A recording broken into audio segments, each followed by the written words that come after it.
Good afternoon. Good afternoon and welcome to July's edition of Oaka Partner Insights. I'm going to start by saying a massive thank you to you for your patience. We were due to run this call at exactly the same time last week, but due to unforeseen circumstances, we did have to postpone it. So thank you all for taking the time out of your day to come and join us on our monthly call. For those of you that haven't joined us before, Oaka Partner Insights is a big part of what's behind Oaka, and we're all about driving value and providing a platform and a community and opportunities to specifically Microsoft partners to better scale their practice, hone their sales and go-to-market message, and build a stronger relationship with Microsoft. So across those three key themes, we provide monthly content in order to help you basically broach any of those key topics or challenges that you've been facing. And it brings me no end of pleasure to introduce the rest of the Oaka team on the call today. And I'm going to start by introducing Tamara Phelan. Tamara is going to join us by inputting some anecdotes and stories around this particular topic, building the right team, not just any team. And also she's responsible for monitoring the chat and the questions and the Q&A that comes out the back of it. So please do feel free, as always, to input any questions, any particular topics that you feel are at the top of your mind today on this scenario. Next up, we've got Nigel Ridpath. Give us a wave, Nigel. Nigel is going to be predominantly leading the conversation today and has some fantastic insights all around leadership and management and how we should be rethinking this in a world of AI. And likewise, Lee Baker. Lee, can you give us a wave? Thank you. Lee comes to this conversation very much from a technical delivery practice growth side of the story, and so is going to talk to us about how we might be able to think about what our next hire is going to look like. So without further ado, I'm going to kick on to how we always start these calls, which is basically an overview of what we are hearing. So for those of you that aren't aware, Oaka is what we describe as the partner behind the partner. And at any point, we've got, between 40 and 50 conversations going on with partners across all solution areas within Microsoft Stack. And so as a result, we're fortunate enough to glean quite a lot of insight as to what is going on in the space and what the key themes and challenges and opportunities we're seeing partners come up across. So guys, I don't know if you want to dive straight in and just give me some of your feedback on some of these key themes. Yeah, I can jump in there if you want me to. So specifically, I'm going to start on number 3 in this list, just to start things off out of order. The biggest thing I'm seeing at the moment is partners looking for that rare breed unicorn hire. So this can be anything from I want someone who can do call center or customer call center as a service, things like that, and do the telephony side as well as the Dynamics side, as well as the Azure side and everything else. Or it could be something akin to wanting a practice director who can also be the main solution architect, who's also a perfect people manager, who's also billable 120% of the time. It seems to be at the moment there's such a squeeze on trying to get these perfect hires. I know we'll come on to what we can do about that, but I do think it's worth trying to break those hires down where possible. Probably brings us quite nicely onto the next point, doesn't it, Nigel, around yeah, that's better than no one. Yeah. I mean, so unicorns is one end of the spectrum, and usually the answer there is not to try and put too many eggs in one basket, because they don't exist. If they did, they'd be everybody would be after them, and their stock would just be through the roof. And often you could probably find, if you split that role down, you can find you've got a much bigger pool to go and fish in. But I guess it's the next two that are the ones that I see probably more than any other. We're gonna focus a little bit more on bad hires in a few slides time, but I think the biggest mistake I see in building any sort of team, and I understand the pressures that people are under when that they've got huge backlog of work, and it's important to to build out the team. and they rely on and they accept okay rather than exceptional. And the long and the short of it is you're never going to build a great team with okay people. It's just not going to work. So giving that extra bit of focus to finding really great employees is certainly going to pay dividends in the long term. I completely agree. And I think the point in true Lucy fashion, I'm going to go for the first point last. The area where I see really vast opportunity for the partners we work with to scale is really around understanding how they can scale within their commercial arm of their business. We quite often see entire practices or divisions within practices being scaled out of technical excellence and the desire to deliver really good quality solutions technically for customers and their target audience. What we don't often see is the other end of the spectrum on the commercial side. How can we most effectively position outcomes to our customers? And as a result, we quite often see these kind of 15 to 20 size FTE practices or divisions within practices really struggle to build enough pipeline to service the technical excellence that they can quite eloquently deliver. And so what we often see is then, back to the unicorn point, them trying to onboard or hire a commercial unicorn, one that can talk to all of the technical capabilities, but also eloquently describe the outcomes that this technical excellence is going to drive for their customer base. And so my particular personal passion project is helping organizations of that scale up or divisions of a scale up practice understand how they can wrap commercial capability into the individuals they've already got, or how to hire into that space. Lucy, if I could just add two things I've learned in that particular area over the last 15 years. The first one is, as organizations grow and they want to bring in their first salesperson that isn't the boss, that not only is a huge move, but it also typically ends in disappointment. I think we underestimate how much having the managing director or CEO badge actually does inflate your ability to sell compared to somebody who doesn't have that badge. So that's the first thing.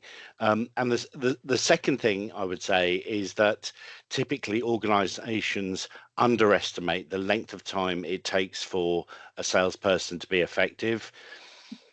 My working rule is it's 18 months, which seems like a hell of an investment to find out whether something's working or not. Now, there are some things you can put in place to test those assumptions along the way, but typically it's 18 months before they're really producing for the business. Valid catch. T, did you have an input there? Sorry. Yeah, no, I'm just kind of following on from Nigel's really. 18 months feels like a real long slog, to be waiting for commercial people to come in and start delivering. But especially in the scenario that you've just mentioned there, Nigel, so the same thing happened to me when I joined Redspire. So Billy was pretty much heading up sales and the commercial arm as well as CEO, but he really created the space when I joined him to kind of shadow him and spend time with him. So I not only the two of us would turn up, but I kind of got a much better understanding of the services that we were delivering, the capability that we had.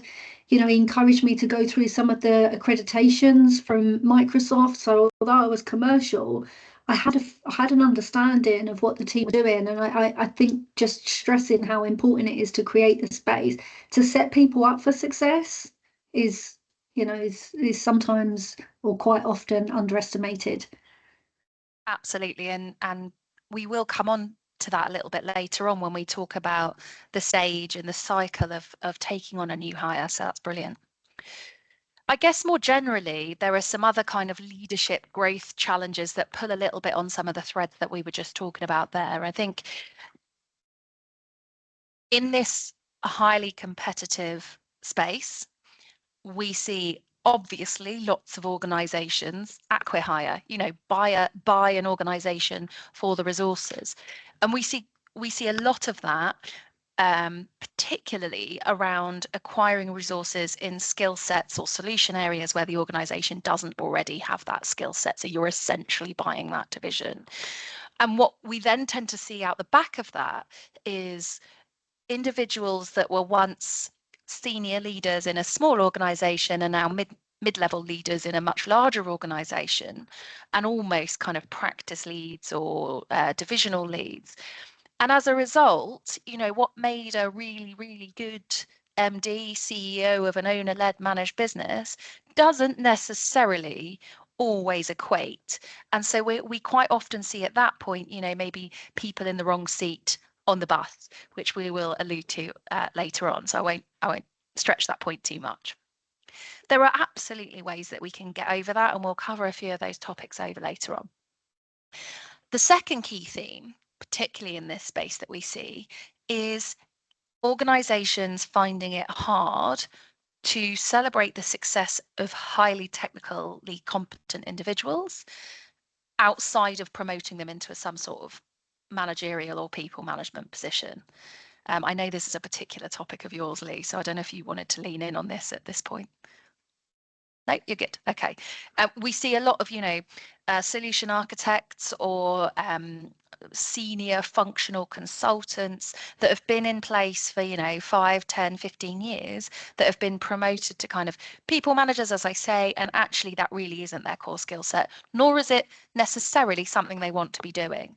And so we quite often work on ways where organizations can celebrate the success of the competency of those individuals without putting them into that kind of out of their comfort zone into a role that they're not necessarily familiar or competent to deliver on.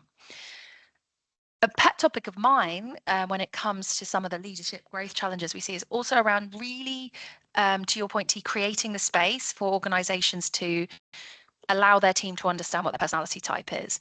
And I talked to this at the last Partner Pulse, so for those of you that were there, forgive me for the repetition.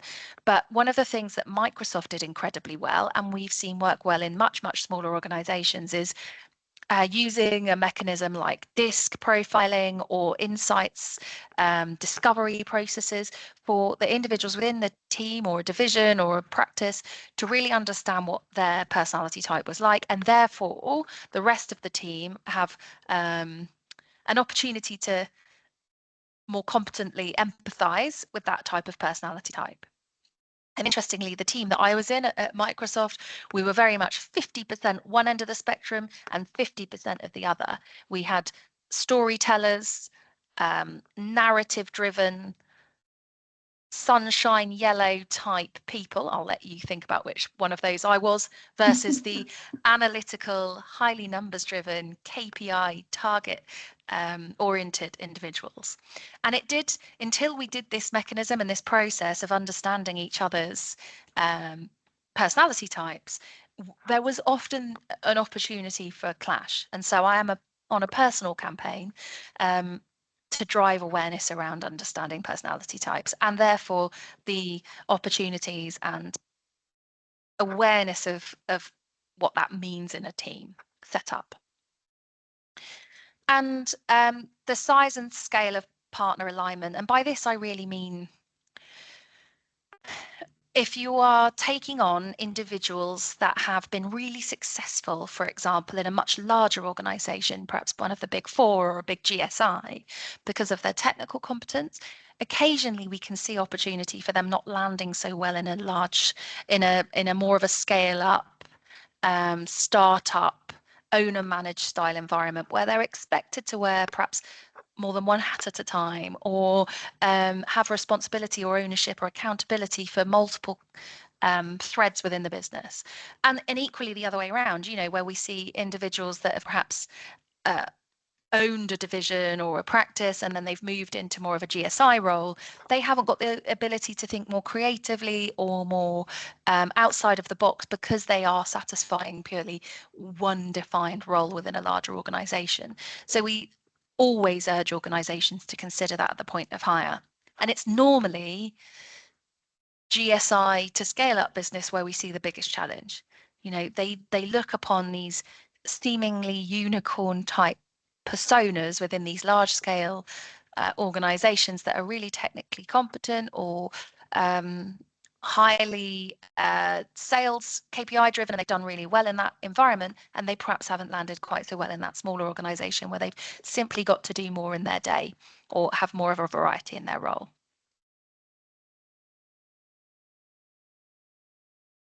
So Nigel, I wonder if you could just take us through, you know, what really gets in the way of successful management when we think about hiring. Yeah, sure. So I think we often get driven along by the events of day-to-day business and spend too little time reflecting on why things went wrong and really tacitly learning the answers from the lessons that were presented during that time. And so, you know, this is something that I have always espoused in the businesses that I've worked in, and it's something that resonates a lot with the partners that we work with. Is just taking that time out to think of a time when your goal was not met, or indeed it was just harder to get there than you originally thought. I'm really trying to understand why that happened, and you know, if we move on to the next slide, Lucy, the particular area that we want to apply that thought to today was about bad hires. Now, I've had a bit of a bee in my bonnet personally about bad hires for about 15 years. And it comes down to a little bit to what we were saying earlier about the fact that quite often we settle for okay when we're stressed to find to get a bum on a seat, and yeah, bad hiring. I used to say 10 years ago, I pulled together some anecdotal evidence, and we reckoned on average it cost in our industry about 30 grand.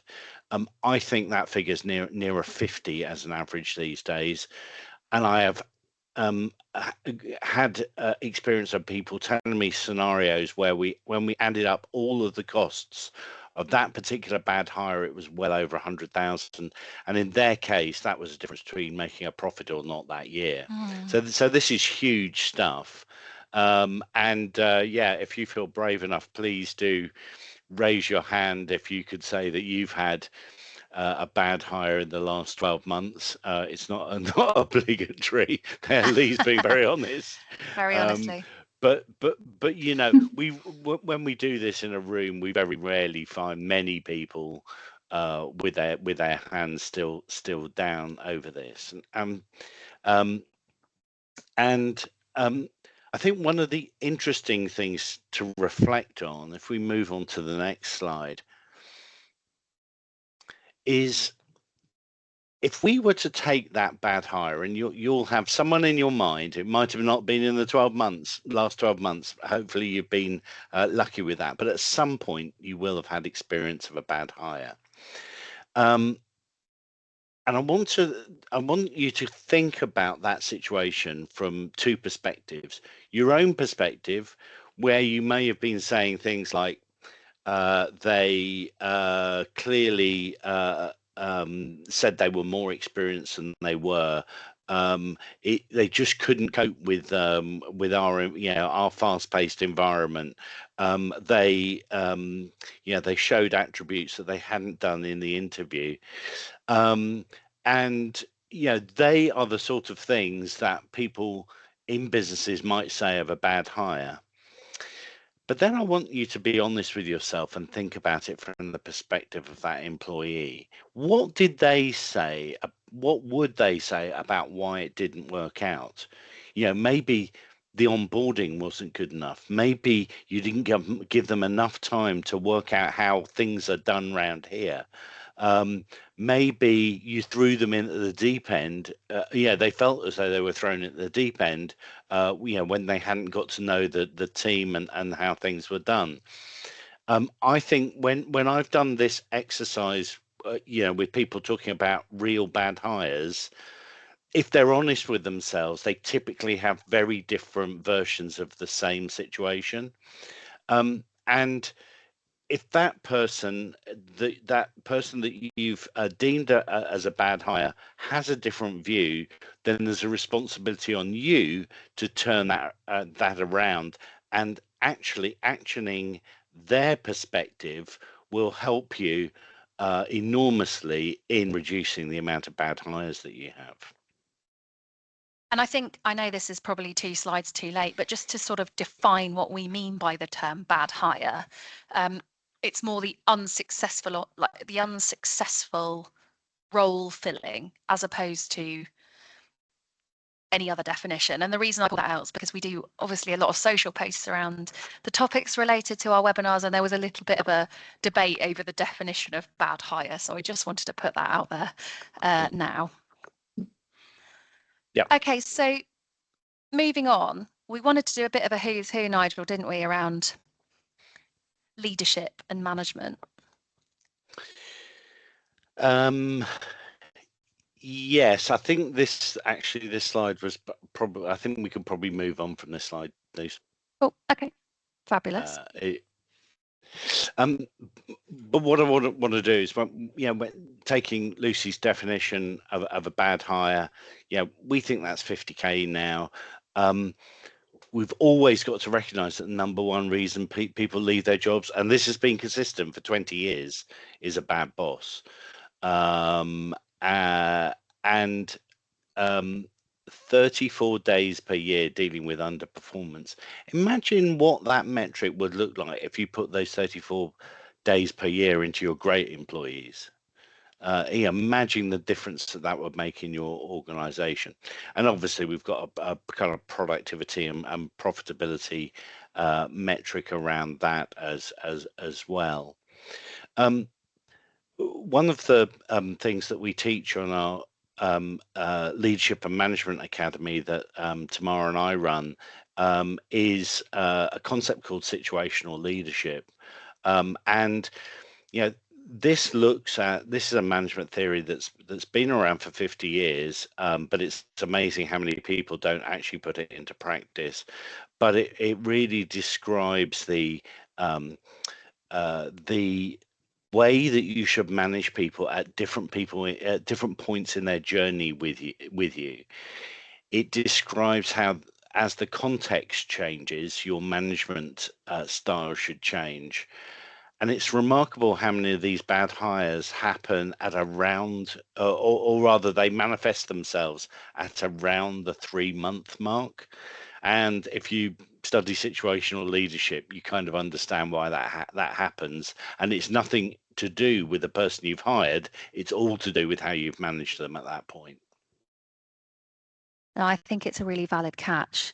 And it's certainly something in the business application space, or more broadly in the Microsoft partner space, that we see. There is so much movement of talent around partners, and quite often we reflect on individuals, CVs or LinkedIn job title updates. And we quite often see that those roles have not been held for any longer than 5-6 months or within their probation period. And so I'd be really fascinated to hear from anyone on the call if they've had any particular best practice or experience of onboarding or particular techniques or motions that they're putting in place to help really land individuals successfully in their roles.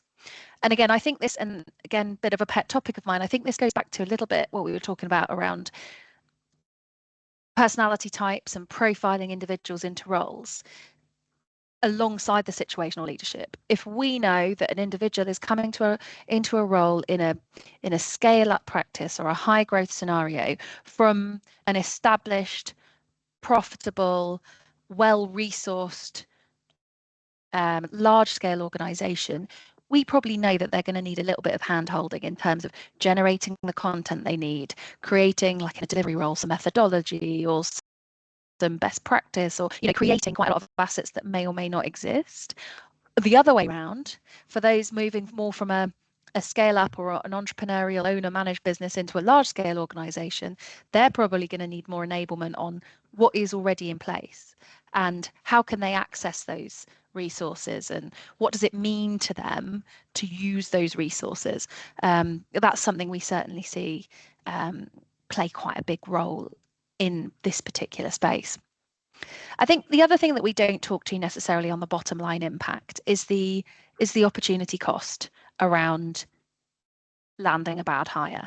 It's all very well looking at the kind of hardcore pounds and pennies of how much it costs to physically employ someone, recruitment fees, the actual salary you're paying of someone who's then going to go off elsewhere within that early period. But what is the true opportunity cost of what would have been if you had invested or had understood what would have been more of a better fit up front? And I think it's at this point there's probably a bit of a debate as to is it worth taking on someone who feels not quite right, because good is better than perfect, and done is better than perfect, or is it better to hold on and wait for a seemingly better suited individual? So I'd be interested to hear if people have got thoughts on that. But moving on, I guess this wouldn't be a Microsoft partner call without us mentioning the two-letter term we always love to hear. And I think we've done quite well for it to be 36 minutes in. So Lee, would you take us through, really the topic around, is our next hire a human hire? Yeah, absolutely. So I wanted to take a slightly different slant on this people topic that we're covering today. We hear enough about AI, so I'm not going to talk about the AI itself. We know the big bets that Microsoft are placing on that, and we're starting to understand a little bit more about agentic AI and some of what that can take away from a business or improve within a business, should I say. But are we really looking at that enough? Are we really truly leading our businesses with AI, or are we just sort of dabbling? As you'll see on the screen here, a lot of what we're seeing at the moment is a lot of AI as an assistant. So it is a co-pilot. Fine, that terminology works really well for that. But there's not many businesses and organizations really taking that, I'm going to use the term frontier step, becoming that frontier term and organization, and really using Copilot or any other AI tools inside or outside of the Microsoft space as that strategic growth lever. We're starting to see organizations work with their clients and implement Copilot, implement the change management that might be seen there, and look for these productivity gains. If it's summarizing emails, writing emails, the sort of generative side and the basic side of the summarizing there. We're then starting to see some organizations maybe use this to draft a bit more of the documentation than others. So pushing it that little step further, really enhancing some of the tooling with the information that's within the organization in SharePoint, OneDrive, wherever. And starting to see a little bit of maybe automating some basic Q&As and emails, or writing some user stories, I think is one of the most forward-thinking things I've seen. But not just picking the text, but really taking, say, call transcripts, Copilot transcripts, and really building that out into features, stories, and using that within the delivery end of the business to kind of re-enable, reimagine how that runs. But most partners we see are thinking much bigger for their clients than they are for themselves. They're working with organizations, they're working with end users, and they're really trying to think how they can revolutionize themselves, how they can challenge themselves, but they're not doing it to their own business. So for me, if we're looking at people and we're looking at something else we would like to do and how we'd like to take our business forward, how can we do that with AI? Let's not just look for those unicorns, as I mentioned earlier. How can we challenge our own operating model rather than just supporting our people a little bit? How can we take that part of the business and revolutionize that? We can we can move things forward by, as I say, by using some of the AI tooling. But if we can really reimagine how we create value for our clients and how we deliver value for our clients, I think we'll see some of these partner firms really accelerate faster than others because of that, especially where we are with the talent shortage within our industry. There's such a squeeze on talent in all areas from left to right of a business, and which with supply and demand, that's always going to drive prices up. The cost of some of the AI tooling at the moment has been so far democratized that it's really cheap. It's really good value. So some of that time and effort and investment can be spent in tailoring those AI tools to really enhance your business.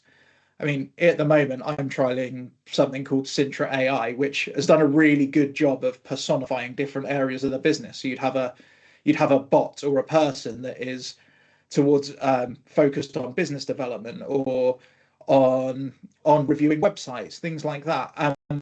And these tools have been really well honed for their specific job. So they really are taking this agentic approach to what they are coming to with suggestions rather than just being reactive, suggesting what they should be doing, going away and doing that once you've approved it, and then coming back with some suggested answers that they either can then go and implement themselves, or sometimes they can't. They need to be taken away and implemented by people who can be doing higher value tasks like that. So I think for me, there is a sort of few key questions we should be asking ourselves as partner organizations.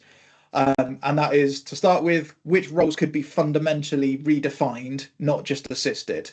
How can we, when we need to go to market to hire, how can we pick that area of the business, throw it up in the air, think about the new technology and not get bogged down in what we know historically has worked there, and maybe redefine how that works as a small piece of our business?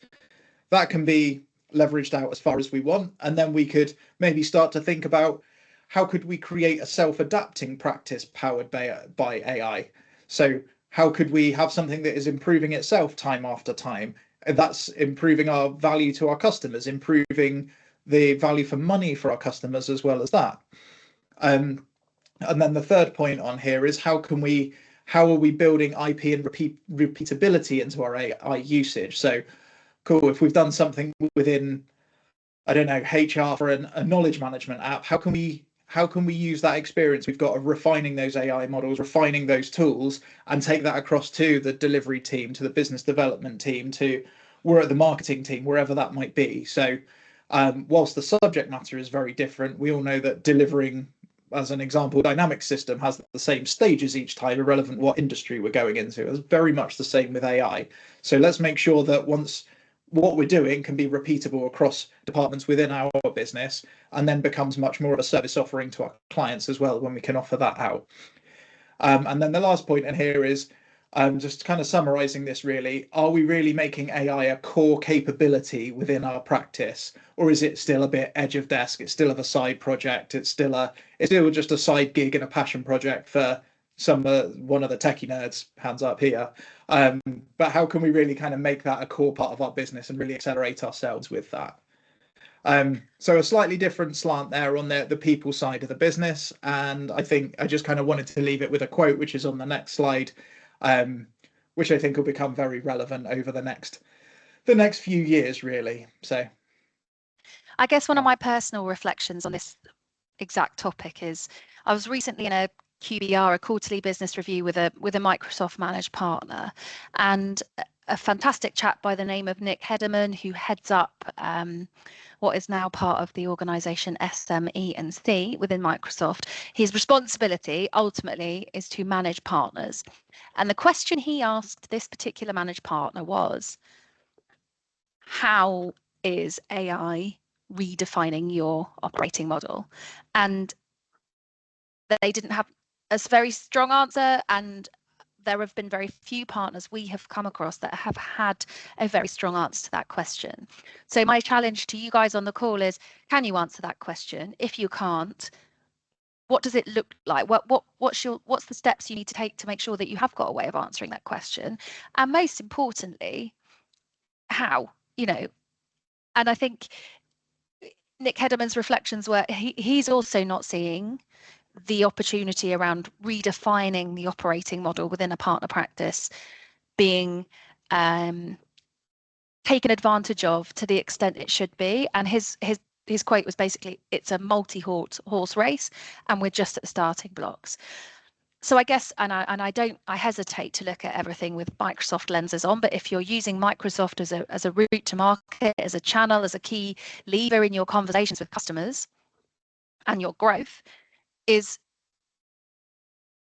take that point away, if nothing else. And if you have got an answer to that question, make sure your contacts at Microsoft are hearing it, because they are constantly at us asking us for referenceability and cases, and how are partners truly transforming what they're doing with AI. So I guess we always like to leave these calls with as many actual actions as possible.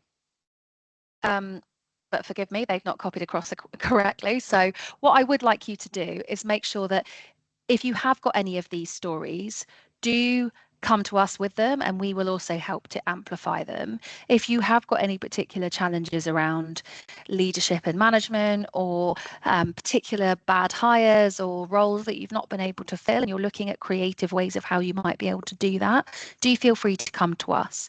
But if you have got any particular kind of head-scratching challenges within your organisation, just as a reminder, Oaka do run what's called our Oaka Academies that are particularly targeted multi-week engagements for your teams to help encompass some of these particular challenges. So the one particularly focused on this topic is all around leadership and management. As you can see, it's kind of 7 engagements that kicks off with a 2-day boot camp that help us to really identify some of the challenges of integrating better leadership and management capability into your organisation. But the other one that I did want to highlight that we are seeing a huge amount of demand for at the moment, particularly as we look at this being the start of the Microsoft financial year, is the commercial soft skills for delivery pros. We very, very often see, as we alluded to right at the start of this call, highly technically competent organizations landing projects successfully, making clients happy. But one of the particular areas that they are struggling with is opening the door to new opportunities and new logos or new customer engagements. And so as a result, we've pulled together this commercial soft skills for delivery pros academy to help those technically competent people uncover and identify net new opportunities within the organizations you've already got that established relationship with and you've already got the foot in the door with. So do reach out to us if you feel like any of those are particularly interesting to you and that might be able to unlock some opportunities within your organization. But it is with that I'd like to thank you for taking the time to join us today. Again, thank you for your flexibility that this call had to move at short notice. We have got a few minutes left, so if there are any particular questions you'd like to bring to the team, we are here. You can come off camera or come off mute and come on camera if you'd like to do it personally, or if not, feel free to put it in the Q&A or in the chat. We are here for you. But team, is there anything else that you feel that you wanted to cover off today that we haven't had the opportunity to do? No? Good. Fabulous. Our next Oaka Partner Insights will be the last Thursday of August. So block that out. And if you've received the invite to this one, you will certainly receive the invite to the next one. Topic will be dropping in your inboxes very soon.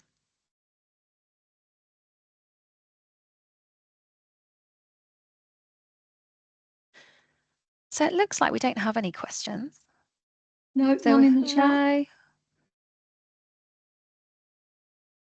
No. Okay, well, with that then, thank you again for taking 45 minutes out of your day to join the Oaka Partner Insights team.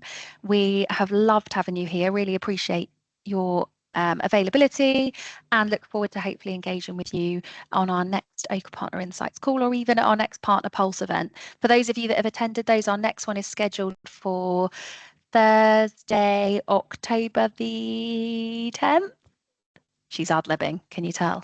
Thursday, October the 9th. So placeholder that in your diaries. And again, the invite for that will be out very, very soon. All right. Have a great rest of your Thursday, chaps. And thank you, Oaka team. Thanks, everyone.